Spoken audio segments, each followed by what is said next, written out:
નમસ્કાર મિત્રો, હું ધ્રુમિત પ્રજાપતિ વિકાસ સપ્તાહ અંતર્ગત વિશેષ સંવાદમાં આપણા સાથે જોડાયા છે જિલ્લા વિકાસ અધિકારી માનનીય CL પટેલ સાહેબ. વિકાસ સપ્તાહ ચાલી રહ્યો છે, આ બાબતમાં થોડી માહિતી આપશો?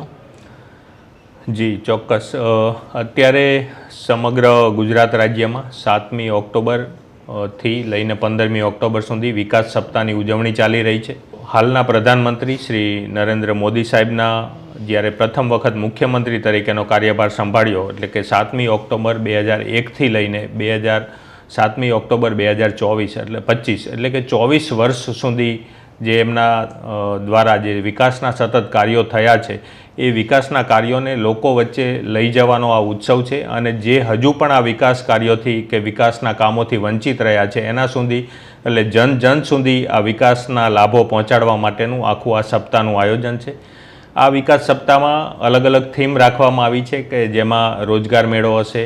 આ વિકાસ સપ્તાહમાં રવિ કૃષિ મહોત્સવ થયો. આ સપ્તાહ દરમિયાન ઘણા બધા કામોનું લોકાર્પણ અને ખાતમુહૂર્તના કાર્યક્રમો પણ યોજવામાં આવશે. એટલે સમગ્ર એમ કહી શકાય કે સામાન્ય રીતે એવું હોય છે કે સરકારનો જે મુખ્ય આશય હોય છે એ લોક કલ્યાણનો હોય છે. અને લોક કલ્યાણ ત્યારે જ સિદ્ધ થાય કે જ્યારે લોક કલ્યાણ એટલે કે સરકારની જે યોજનાઓ છે એનો લાભ એક એક વ્યક્તિ સુધી પહોંચે, કે એના જે લાભાર્થીઓ છે એમાં લાભાર્થીઓમાંથી કોઈ લાભાર્થી લાભ લેવામાંથી વંચિત ના રહી જાય, એના માટેની આખી આ વિકાસ યાત્રા છે. ભારત દેશ આપણો ખેતી પ્રધાન દેશ છે, તો આ વિકાસ સપ્તાહમાં મીન્સ ખેડૂતો માટે શું જોગવાઈ છે? આમ જોવા જઈએ તો ખેડૂતો માટે એવું કહી શકાય કે પ્રથમ વખત ભારત દેશમાં જ્યારે ખેડૂતોને પહેલાં સરકાર તરફથી કોઈ એવી સહાય આપવામાં ના આવતી. આપણે જાણીએ છીએ કે ખેતીમાં 3 સિઝન હોય છે.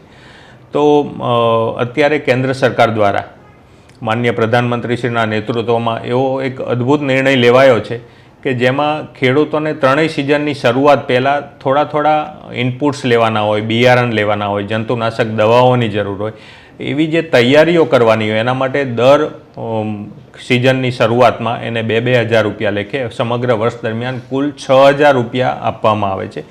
અને આશ્ચર્યની વાત એ છે કે સમગ્ર દેશના દરેક ખેડૂતને આ રકમ DBTથી આપવામાં આવે છે, એટલે કે ડાયરેક્ટ બેનિફિટ ટ્રાન્સફર કરવામાં આવે છે. એટલે ખેડૂતે ક્યાંય પણ જવાનું નથી અને એના બેંક ખાતામાં આ રકમ જમા થાય છે.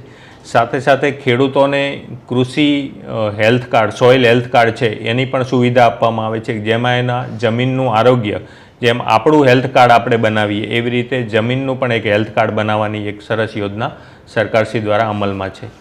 આપણા દેશમાં આરોગ્યને લઈને બહુ મોટો પ્રશ્ન થતો હોય છે, તો આરોગ્યલક્ષી કાર્ય માટે શું છે? બહુ સરસ પ્રશ્ન પૂછ્યો તમે ધ્રુમિતભાઈ. કારણ કે એવું કહી શકાય કે સમગ્ર વિશ્વમાં પ્રથમ કહી શકાય એવી એક આરોગ્યલક્ષી યોજના માનનીય પ્રધાનમંત્રી શ્રી નરેન્દ્રભાઈ મોદી સાહેબના નેતૃત્વમાં અને આપણા ગુજરાતના મુખ્યમંત્રી શ્રી ભૂપેન્દ્રભાઈ પટેલ સાહેબના નેતૃત્વમાં ગુજરાતમાં ચાલી રહી છે, જેને આપણે PM જય તરીકે ઓળખીએ છીએ, જેને આપણે સાદી ભાષામાં મા કાર્ડ પણ કહીએ છીએ. આજે સામાન્ય માણસ હોય, ગરીબ માણસ હોય કે તો એના ઘરમાં કોઈ એક બીમારી આવી જાય, એને કોઈ હૃદયરોગનો હુમલો આવે છે, એને ની રિપ્લેસમેન્ટ કરાવવાનો છે, આવું કંઈ પણ નાની મોટી બીમારી આવે તો નાના ફેમિલીનું બજેટ ખોરવાઈ જાય. સરકારે એની ચિંતા કરી છે અને એ ચિંતા એવી રીતે કરી છે કે આજે 10 લાખ સુધીની સારવાર છે એ મફત કરવામાં આવે છે. 70 વર્ષથી ઉપરના જે લોકો છે એને કોઈ પણ જાતનો પુરાવો આપવાની જરૂર નથી. એ લોકોને તમામને સારવાર માટેના કાર્ડ આપી દેવામાં આવેલા છે.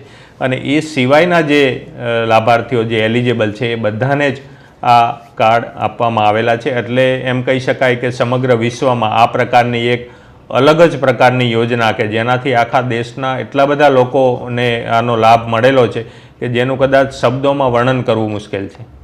ભારતમાં આપણે સ્ત્રી સશક્તિકરણ માટે ઓળખાય છે ભારત, તો બહેનો માટેની યોજનાઓ શું છે, કઈ છે? બહેનો માટે એવું કહી શકાય કે ખાસ કરીને જે ગ્રામીણ વિકાસના અમારા જિલ્લા વિકાસ અધિકારી તરીકેના કાર્યક્ષેત્રનો ભાગ છે, તો એની અંદર એક NRLM યોજના છે, નેશનલ રૂરલ લાઇવલીહુડ મિશન, જેની અંદર આપણે જેને સાદી ભાષામાં સખી મંડળ કહી છીએ, બહેનોના સખી મંડળ બનાવવામાં આવે છે, જેને સ્વસહાય જૂથ કહેવામાં આવે છે. નામ પ્રમાણે જેના ગુણ છે, સ્વસહાય જૂથ, એ જૂથ છે એ પોતે જ પોતાને સહાય કરે છે. તો કઈ રીતે? તો કે 10 બહેનોનું એક જૂથ બનાવવામાં આવે છે. એ બહેનોને એ પ્રકારે અલગ અલગ પ્રકારની સહાય આ યોજનાઓમાં આપવામાં આવે છે. પછી વિલેજ ઓર્ગેનાઇઝેશન બનાવવામાં આવે છે અને ક્લસ્ટર લેવલનું એક ફેડરેશન બનાવવામાં આવે છે. અને એ પ્રકારે આ બહેનો પગભર થાય, નાના મોટા આજીવિકા કરે. અને અમારો રાજ્ય સરકારનો અને કેન્દ્ર સરકારનો ઉદ્દેશ છે કે આ બહેનો લખપતિ બને. એટલે અત્યારે લખપતિ દીદીનો કોન્સેપ્ટ ઉપર કામ ચાલી રહ્યું છે. પાટણ જિલ્લામાં ડ્રોન દીદી તરીકે પણ એક બેન કાર્યરત છે અને ખૂબ જ સારું કામ કરી રહ્યા છે.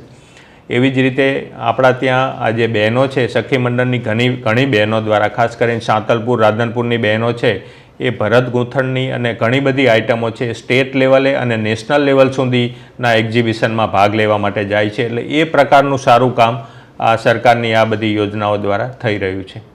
આખા વિશ્વમાં આરોગ્યને લઈને ઘણા બધા પ્રશ્નો ઉઠતા હોય છે.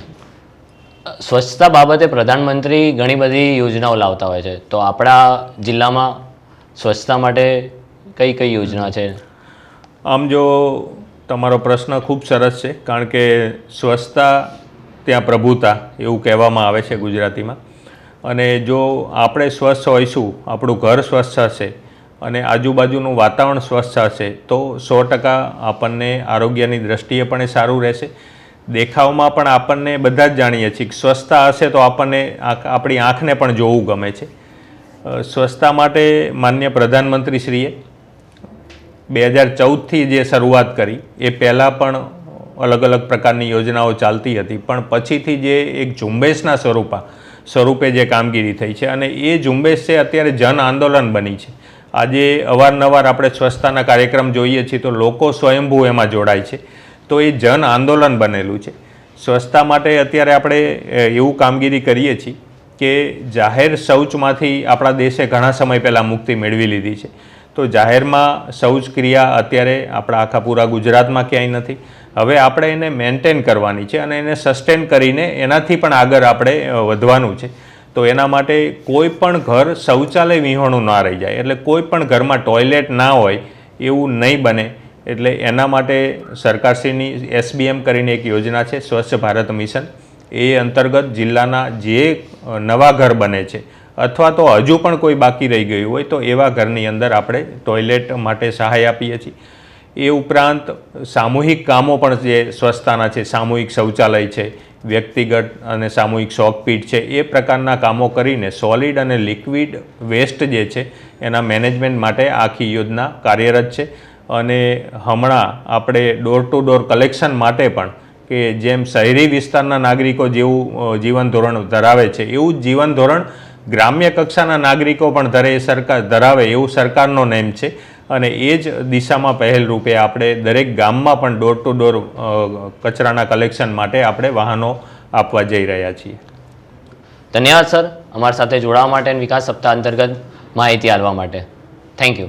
માનનીય પ્રધાનમંત્રી શ્રી નરેન્દ્રભાઈ મોદી સાહેબ અને ગુજરાતના મુખ્યમંત્રી શ્રી ભૂપેન્દ્રભાઈ પટેલ સાહેબની આગેવાનીમાં અત્યારે વિકાસ સપ્તાહની જે ઉજવણી ચાલી રહી છે એમાં નાગરિક પ્રથમની થીમ આધારે આ સમગ્ર સપ્તાહની ઉજવણી થઈ રહી છે.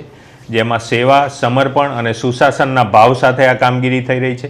લોક કલ્યાણ માટે જે અનેક યોજનાઓ છે એ તમામ યોજનાઓ, સરકારશ્રીનો આશય એવો હોય છે કે તમામ યોજનાઓ એના જે લાભાર્થીઓ છે એના સુધી પહોંચે, કોઈ પણ માણસ વંચિત ના રહે. અને એ વંચિતો સુધી પહોંચવા માટે, એટલે કે તમામ યોજનામાં સેચ્યુરેશન લાવવા માટે, પૂરેપૂરા લાભાર્થીઓ સુધી આ યોજના પહોંચાડવા માટે આ વિકાસ સપ્તાહ દરમિયાન આપણું આયોજન પૂરા જિલ્લામાં કરવામાં આવેલું છે. અને એ આયોજન દરમિયાન જે યોજનાઓમાં હજુ પણ આપણે સેચ્યુરેશન બાકી છે એ યોજનાઓમાં આપણે સેચ્યુરેશન સુધી પહોંચવાનો પ્રયાસ કરવામાં આવશે.